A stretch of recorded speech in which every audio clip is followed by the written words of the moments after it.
स्वागत है आपका। आपके साथ मैं हूं सुरभि शर्मा और मेरे साथ है मेरी सहयोगी मीनाक्षी जोशी। बहुत पुरानी कहावत है, हेल्थ इज वेल्थ, यानी सेहत ही असली दौलत है। और ये सच भी है। और यही वजह है कि हम वो हर कोशिश करते हैं जिससे हम सेहतमंद रह सकें। लेकिन उन आफतों का क्या करें जो हमारी ही गलती से हर साल हवा को जहरीला बना देती हैं। जी हाँ, हम बात पराली के धुएं की करेंगे जिससे सांस पर इमरजेंसी लग जाती है। और इन दिनों दिल्ली एनसीआर में ऐसा ही हाल है। इसमें जरूरी है कि हम अपने लंग्स की कैपेसिटी को बढ़ाएं और यही बताने के लिए स्वामी रामदेव हमारे साथ जुड़ चुके हैं। स्वामी जी, बहुत बहुत स्वागत है आपका। आपकी ये दौड़ ऐसे ही जारी रहे और इंडिया की भी दौड़ बनी रहे, बस यही प्रण है हमारा। ये जो अस्थमा, दमा, कफ, खांसी, सांस लेने में तकलीफ, ये सर्दी में और ज्यादा बढ़ जाती है। हाँ, चलो लंबे लंबे सांस लो, ऐसे शुरू करो यहाँ से। इससे अच्छे से श्वास आ जाता है अस्थमा वालों को। ऐसे ये 25-50-100 बार तक ऐसे लंबे लंबे सांस लेने चाहिए।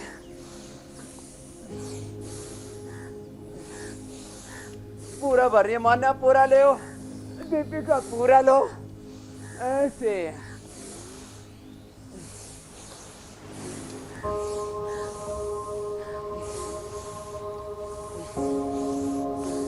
भरो सांस भरो बाबा जी। उम्र ज्यादा हो गई तो क्या बात है, सांस पूरा खींचो तो पूरा फेफड़ा भी अच्छा हो जाएगा। जबरदस्त है ये। तो कम से कम ये अभ्यास 25-50 बार ऐसे करना चाहिए।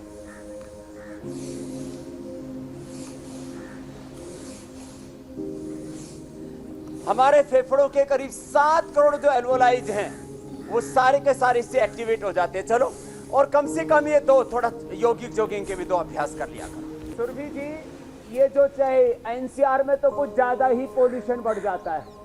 बाकी भी जहाँ फैक्ट्रियाँ लगी हुई है कोयले की, सीमेंट की फैक्ट्रियाँ हैं, सीमेंट की चदरें जहाँ पर बनती है, जो ऐसे नहीं कर पाते वो ऐसे ही कर ले, ऐसे ऐसे उठ करके। ये लंग के लिए सारी एक्सरसाइज आज बता रहे हैं, लंग को हेल्दी बनाने के लिए, रेस्पिरेटरी सिस्टम को हेल्दी बनाने के लिए। इसके लिए दूध में हल्दी, शिलाजीत और च्यवनप्राश, घरेलू च्यवनप्राश भी बताएंगे आज हम। ये उष्ट्रासन है, जो उष्ट्रासन ना कर पाए अर्ध उष्ट्रासन ऐसे कर लें। वैसे तो च्यवनप्राश में इतनी औषधियां पड़ती हैं, देखो ये मेरे बाईं तरफ पूरा औषधियों का हमने पूरा का पूरा स्टॉल लगाया हुआ है। एक ही च्यवनप्राश की इतनी औषधियां हैं, लेकिन ये घर में कैसे बना सकते हैं वो भी हम बताएंगे। लंबा लंबा श्वास, च्यवनप्राश खा करके कहते बूढ़े च्यवन ऋषि जवान हो गए थे। ऐसे ये उष्ट्रासन, अर्धचंद्रासन कर ले।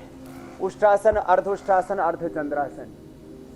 और कैसे घरेलू छोटी छोटी चीजों से भी हम इन चीजों से बच सकते हैं। तो लंग के लिए अब उल्टे लेट जाएंगे। देखो, उल्टे लेट करके मकरासन, ऐसे एक एक पैर से, दोनों पैरों से ऐसे कर लेते हैं। तो आज हमें खुशी है कि हमारे दोनों बहनें, आप भी सुरभि जी बैठे बैठे जी भस्त्रिका कर लो, कपालभाति कर लो जी स्वामी, अनुलोम विलोम कर लो। मुझे लगता है ये सब बहुत जरूरी भी है, क्योंकि ना सिर्फ मौसम में हो रहे बदलाव, सीजनल एलर्जीज, लेकिन पराली ने तो परेशानी और ज्यादा बढ़ा दी है।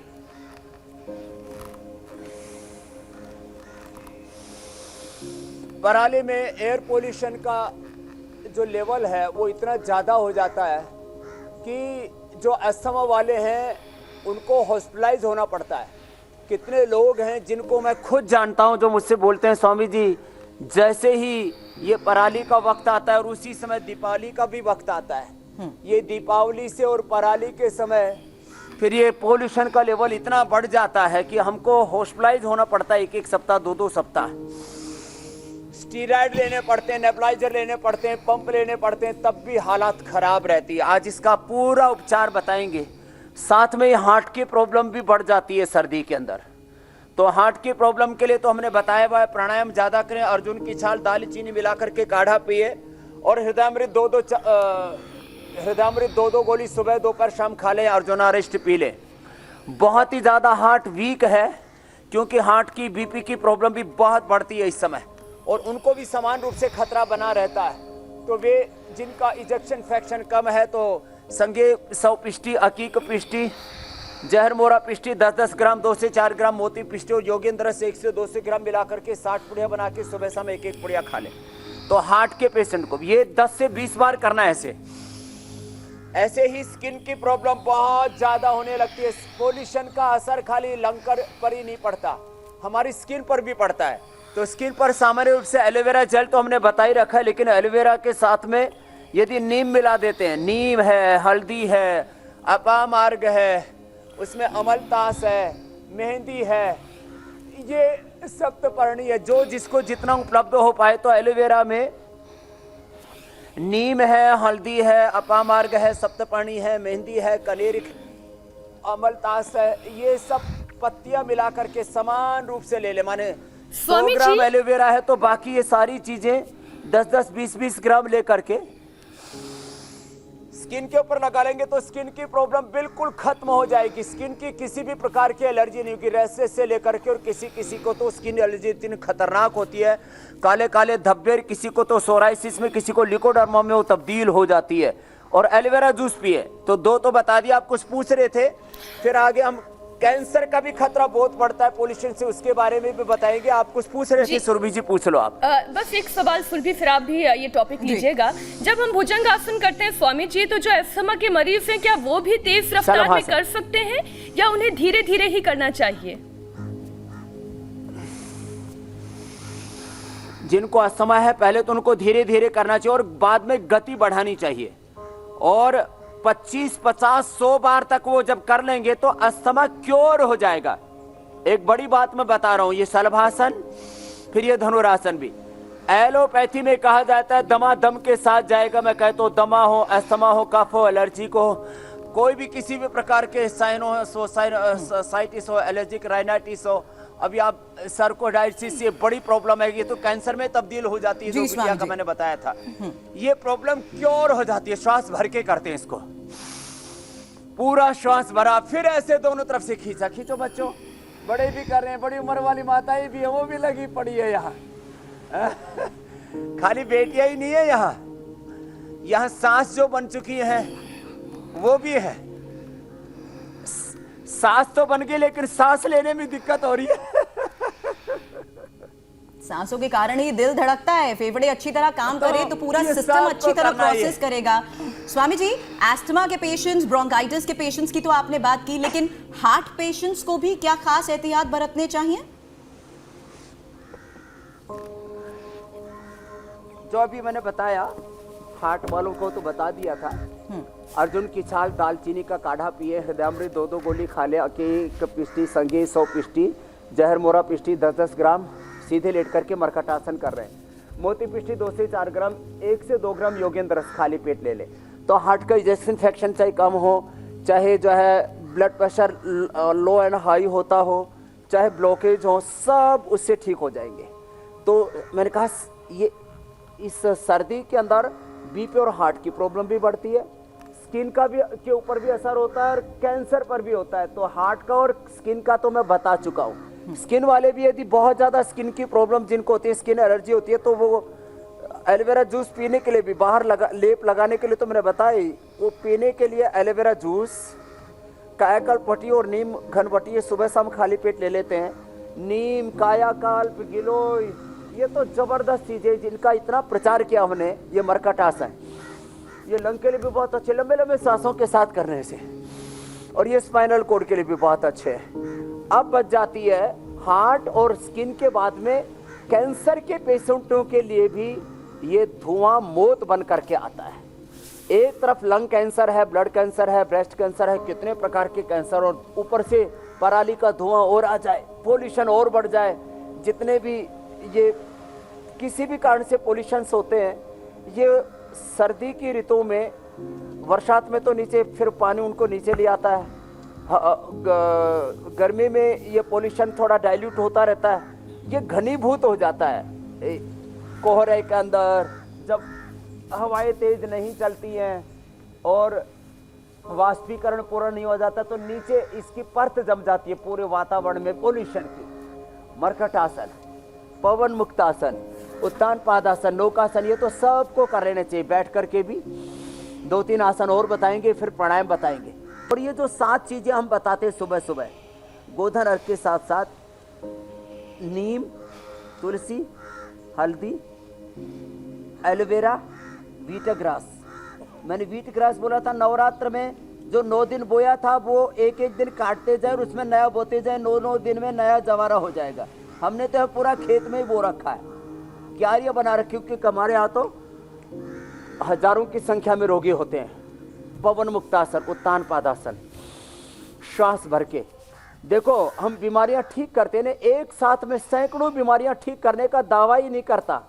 खाली जो है मैं लोगों को के भीतर होप नहीं बढ़ाता, मैं खाली लोगों को इंस्पायर ही नहीं करता हूँ, मैं कॉन्फिडेंस के साथ ही नहीं, एविडेंस के साथ वर्क करता हूँ कि हम योग से रिप्रोडक्टिव, ऑक्सीक्यूटिव, digestive, skeletal system, respiratory system, circulatory system एक साथ, रिप्रोडक्टिव, ऑक्सीक्यूटिव, digestive, circulation system, respiratory system, digestive system, एक साथ पूरे सिस्टम को अच्छा करते हैं। इसलिए चाहे वो अस्थमा है, चाहे वो इंडाइजेशन है, चाहे वो बीपी, शुगर, आर्थराइटिस है, जितने भी बीमारियां हैं वो तब होती हैं जब हमारी बॉडी ठीक से रेस्पॉन्ड नहीं करती।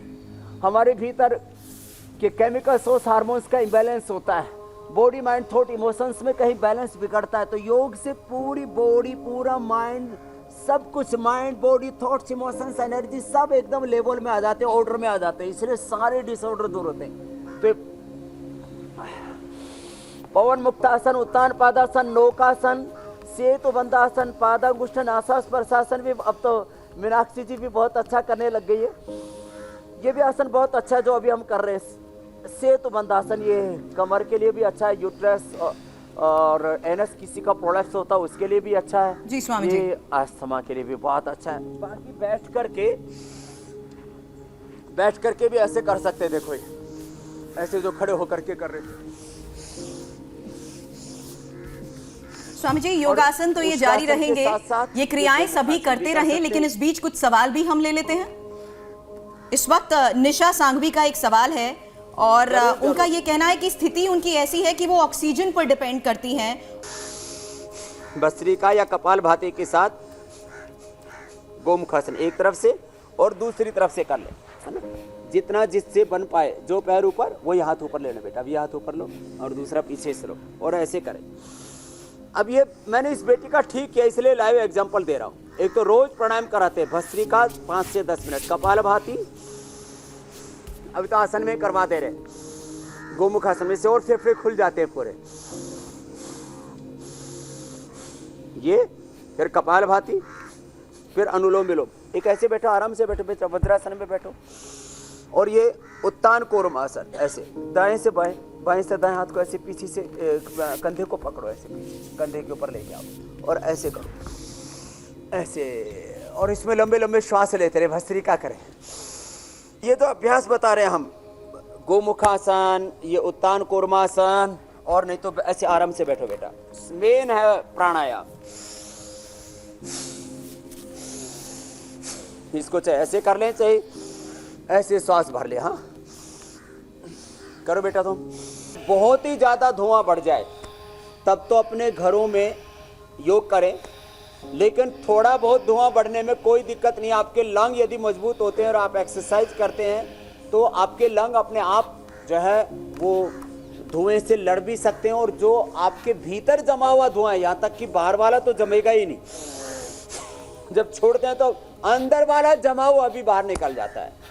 और जो प्रश्न था कि अंदर लंग के अंदर क्लोट्स हो जाते हैं, लंप्स हो जाते हैं, जो है गांठें हो जाती हैं, उसके लिए ये है कि भस्त्रिका, कपालभाति और अनुलोम विलोम भी करो बेटा। ये तो करें ही करें। साथ में सुबह खाली पेट 1 से 2 ग्राम हल्दी का पाउडर अथवा ताजी हल्दी जरूर ले लिया करें। स्वामी जी, क्योंकि हम पोल्यूशन की तस्वीर भी दिखा रहे थे, इसलिए एक जानकारी मैं आपके साथ भी साझा कर रही हूँ कि इस वक्त एयर क्वालिटी इंडेक्स इतना खराब है, वो 500 तक पहुँच गया है। और क्या बहुत लंबे वक्त तक ये जहरीला धुआं इनहेल करते हैं तो कैंसर की भी समस्या हो सकती है? ये मैं पहले ही बता चुका हूँ कि इससे हार्ट की प्रॉब्लम, स्किन की प्रॉब्लम, लंग की प्रॉब्लम, रेस्पिरेटरी सिस्टम के प्रॉब्लम्स के साथ कैंसर और टीबी वालों के लिए तो ये जहर का काम करता है पोल्यूशन।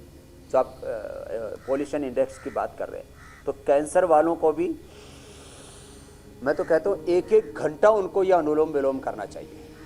जब ज़्यादा पोल्यूशन बढ़ जाता है तब बाहर ना करें, तब फिर वो अपने घरों में ही यही हम जानना चाह रहे थे स्वामी जी। स्वामी जी, यही आपसे हम जानना भी चाह रहे थे कि बाहर अगर आबो हवा ऐसी हो चुकी है, एयर क्वालिटी इंडेक्स जो कि 300 से शुरुआत हुई थी 500 को पार कर चुका है, तो क्या बाहर बैठ के ही योगा किया जा सकता है या इंडोर भी ठीक रहेगा? इसलिए मैंने बोला खिड़कियां खोल दें, पर्दे लगा दें, तो जो अंदर हवा आएगी उसमें जो धूल होती है, धुआं होता है, कार्बन होता है, वो पर्दों के साथ जम जाता है। और घर के अंदर गाय के घी का दीपक जला लिया करें। हम गाय का घी पूरे देश को उपलब्ध कराते ही है, गाय के घी का दीपक जला लिया करें। वो जो है उसके अंदर औषधीय गुण आ जाते हैं, और वो जो बाहर का धुआं है उसके मुकाबले ये जो औषधीय धूम, ये उसमें औषधि का काम करता है। तो ये घर के अंदर पर्दे लगा करके, खिड़कियां खोल करके तब करें। अस्थमा वाले, टीबी वाले और कैंसर वाले रोगी, और उज्जाई भी जरूर करें। उज्जाई भी करो बेटा।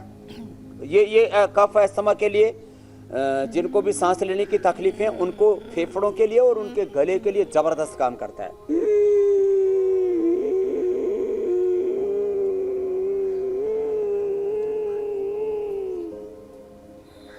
और रोक करके रखें आधा से 1 मिनट तक, इससे लंग की पावर बढ़ती है।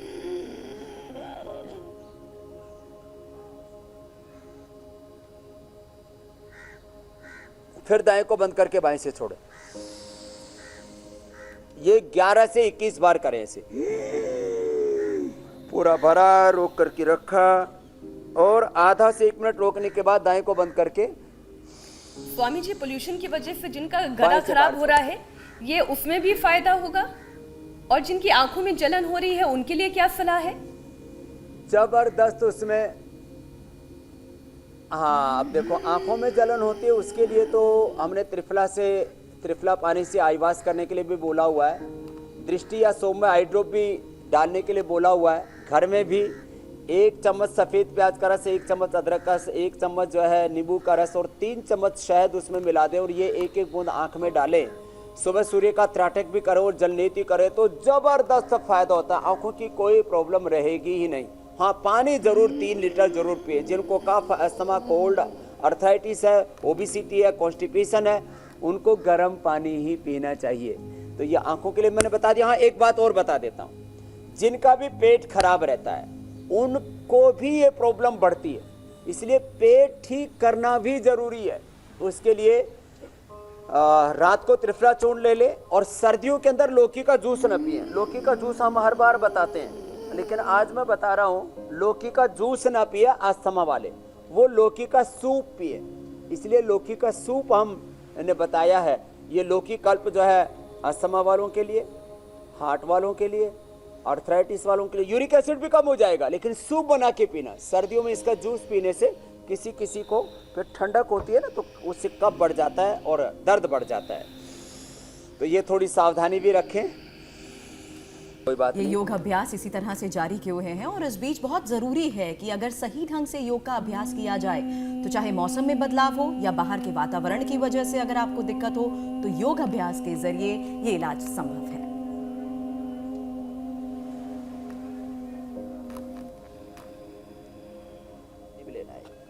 इसके बाद भ्रामरी उद्गी भी थोड़ा कर लिया करें 5-7 बार। पहले उंगली माथे पर, शेष 3 उंगली ऐसे आंखों पर रख करके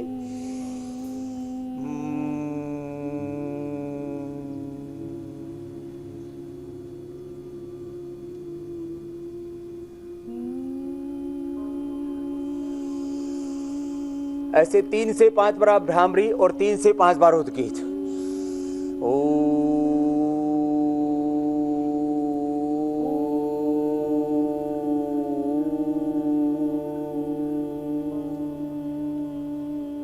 तो ये भ्रामरी उद्गीत भी सुरभि जी बहुत ज्यादा लाभ करते हैं, स्ट्रेस को भी मेंटेन करते हैं, ये एंजाइटी डिप्रेशन के लिए भी है, ये हाइपरटेंशन के लिए भी है, ये इम्यूनिटी को भी बढ़ाते हैं और प्रोडक्टिन, कार्टिसोल, एसिटियस, एड्रेनल, स्ट्रेस हार्मोन्स भी इससे कम हो जाते हैं। बीटा एंडोर्फिन, इनकैफ्लिन, सेरोटोनिन, डोपामिन अच्छे हार्मोन से इससे बढ़ जाते हैं। इसलिए भ्रामरी उद्गीत भी जरूर किया करें और एक बार सभी जो है हास्यासन भी कर लिया करें।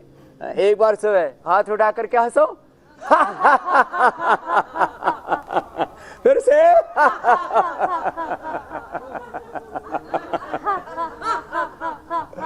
तो ऐसे हमारे यहाँ पर देखो ये बुजुर्ग से हैं, कितनी उम्र होगी दादाजी? 59। अब इनका दम उखड़े जा रहा था, अब दम में दम आ गया है। और आपकी कितनी उम्र है? 55। ये 55 साल में अब इनका जो सांस उखड़ रहा था, दम उखड़ रहा था, और ये तो 58 है। इधर ये हमारी शिकारा बहन बैठी आशा, इसने तो अपना सोराइसिस भी ठीक किया, हाथ पैर फट जाते थे पूरा वो भी ठीक कर लिया, और अस्थमा था वो ठीक करके बैठी है। पहले तो नीचे भी नहीं बैठ पाती थी, अब तो नीचे भी बैठ लेती है। हाँ? तो ये छोटी उम्र के भी बच्चे हैं और बड़ी उम्र वाले भी हैं, सबके लिए समान रूप से प्राणायाम है।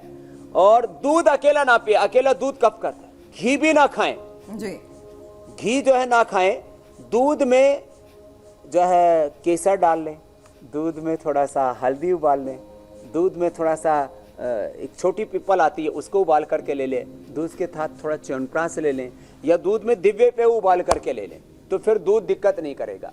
और साथ में अब च्यवनप्राश भी आज सिखाने वाला हूं। बिल्कुल स्वामी जी, यही मैं कहना चाहती थी कि पोल्यूशन से बचाने वाले यौगिक और आयुर्वेदिक उपाय तो आपने बता दिए हैं। अब संजीवनी की भी बात कर लेते हैं। तो आप बनाकर जो बताने वाले हैं वो है च्यवनप्राश, जो घर में भी बनाया जा सकता है, और सर्दियों में लंग्स के लिए तो ये रामबाण है। हाँ देखो, वैसे तो हम जो च्यवनप्राश बनाते, मैंने बताया इतनी औषधियां उसमें एक साथ पड़ती हैं। अब ये इतनी औषधियां सबके लिए मुश्किल हो जाएगी, तो घरेलू च्यवनप्राश कैसे बनाएं? तो देखो, पूरा नहीं तो कम से कम आपको 50% तो लाभ करेगा ना करेगा। तो हम आंवले को ऐसे लेकर के उसको उबालते हैं, और आंवले को उबाल करके ऐसे ऐसे जब उबाल देते हैं तो ऐसे हो जाता है। फिर उसकी पिष्टी बना लेते हैं, और उसकी पिष्टी बना करके और उसको गाय के घी के अंदर, ये जो गाय का घी हम सबको उपलब्ध कराते हैं, तो ये गाय का घी डाल करके और जो है हम ये पूरा पिष्टी ऐसे तैयार हो जाती है, घी छोड़ देती है, यही पिष्टी ऐसे बन करके तैयार हो जाती है। इस पिष्टी के अंदर फिर ये जो चाशनी हम बनाते हैं, अकेले भी चाशनी बना सकते हैं, और ये चाशनी जब पानी के अंदर डालते हैं, पानी इसमें डालो, जब इसको इसके अंदर डालो, पानी जब पानी में डालते हैं तो ये गोली वाली चाशनी बोलते हैं। तो इसको मधुरम में भी बना सकते हैं जो नेचुरल शुगर है, और इसको ये सल्फर फ्री शुगर में भी बना सकते हैं। 10 मूल क्वाथ पका करके और उसके अंदर हमने ये चाशनी बना दी है। 10 मूल क्वाथ इसको पका लें, 1 किलो पानी में पका लें, 200 ग्राम बजाय तो उसमें चाशनी पका लें। फिर ये चाशनी जब इतनी गाढ़ी हो जाती है कि जब इसको पानी में डालेंगे तो इसका गट्ठड़ सा जम जाता है, इसको बोलते हैं गोली वाली चाशनी, इसको बोलते हैं ये गोली वाली चाशनी। माने जब इसको लेंगे हाथ में तब ये ऐसे गोली सी बन जाएगी। उस समय इस चाशनी को डाला करें इस आंवले की पिष्ठी में। जब आप आंवले की पिष्ठी में इसको ऐसे डालेंगे, डालो। स्वामी जी, मैं हर बार इस शो को देखते हुए ये जरूर महसूस करती हूँ, जब जब आप कुछ बनाते हैं और बात मीठे की आती है तो मीनाक्षी का चेहरा खिल जाता है। अरे फिर भी आप तो मुझे छोड़ दीजिए। सबसे महत्वपूर्ण बात यह है कि इस कोरोना काल में हमने स्वामी जी को ना सिर्फ योग करते देखा है, बल्कि वो खास अंदाज से घर में भी च्यवनप्राश बना सकते हैं। ये देखकर मुझे भी हैरानी हुई। अब देखो, ये पिस्टी बना करके फिर इसमें हमने जो केसर में लेके आया था, इसका केसर का पाउडर कर दिया। तो इसी के अंदर ये केसर का पाउडर जो है, थोड़ा सा केसर का पाउडर डाल दिया, और इसी के अंदर जो है केसर के पाउडर के साथ साथ ये देखो, अब ये केसर वाला च्यवनप्राश हो जाएगा। इसके अंदर थोड़ा सा ये इलायची का पाउडर डाल दिया, थोड़ा सा इलायची का, और इसी में थोड़े से बादाम डाल दो, और इसी में अब इतनी चीजें तो हमने पूरे देश को उपलब्ध करवाई दी ना। इसको हिलाओ बेटा। और इसमें ही थोड़ा ये अश्वगंधा शतावर सफेद मूसली इसी के अंदर मिला देते हैं, क्योंकि अष्टवर्ग और बाकी सारी चीजें, अश्वगंधा शतावर सफेद मूसली। स्वामी जी, और वाकई त्योहारों का ये सीजन है जहां पर खाने पीने को लेकर, वैसे मुझे लगता है मीनाक्षी को तो त्योहार का भी इंतजार नहीं करना पड़ता। आपकी इतनी रेसिपीज का जिक्र ये हमारे सामने कर चुकी है, जहां इसकी सारी मीठे की क्रेविंग हर बार मीठा शब्द आते ही चेहरे पर नजर आने लगती है। चलिए, तो ये फिलहाल आपका खास च्यवनप्राश अब तैयार हो चुका है स्वामी जी। अब देखो, एक ये च्यवनप्राश है जो हम आपको सबको देते हैं, और एक ये च्यवनप्राश है जो ताजा आप घर में बना करके खाते हैं। अब ये देखो, इतना जबरदस्त तैयार हो गया है, अब मुझे लगता है, और ये छोड़ भी दी इसने कढ़ाई, तो अब ये इंतजार कर रहा है खाने का। तो मुझे लगता है इस बार तो पैक करा करके मीनाक्षी जी और सुरभि जी, आपके पास भी मुझे ये घरेलू च्यवनप्राश भेजना ही पड़ेगा। स्वामी जी, मैं आपको बता दूं, गोंद के लड्डू का इंतजार मीनाक्षी का अभी खत्म नहीं हुआ है। आपको ध्यान है फिर भी। बिल्कुल। एक साथ ही पूरा भेज दूंगा पूरे इंडिया टीवी के लिए। वो अब गोंद के लड्डू का वक्त आया है, वो आईटीबीपी के जवानों के लिए भी मुझे भेजना है, मुझे याद है, अभी तैयार हो गया है। बहुत बहुत प्रणाम। और ऐसे ही सब ये अच्छी अच्छी रेसिपी अपने घर में बनाते रहे स्वामी जी, लेकिन ऐसे योग शास्त्र के साथ पाक शास्त्र हम आपको सिखाते रहते हैं जी। स्वामी जी, मैंने आज के इस एपिसोड के जरिए एक बात महसूस की है। कहते हैं प्रैक्टिस मेक मैन परफेक्ट, लेकिन अगर योगिक अभ्यास करे जाए नियमित रूप से तो कहना गलत नहीं होगा कि प्रैक्टिस मेक्स परमानेंट क्योर।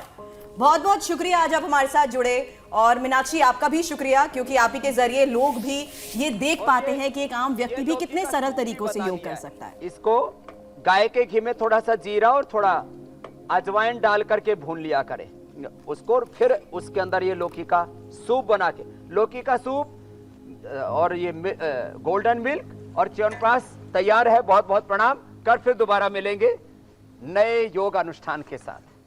धन्यवाद स्वामी जी। धन्यवाद स्वामी जी, प्रणाम। छोटे से ब्रेक के लिए हमें यहाँ पर रुकना है, हम जल्द वापस लौटेंगे। देश प्रेमी और महबूबा मुफ्ती क्यों हैं आमने सामने, देखिए ब्रेक के बाद।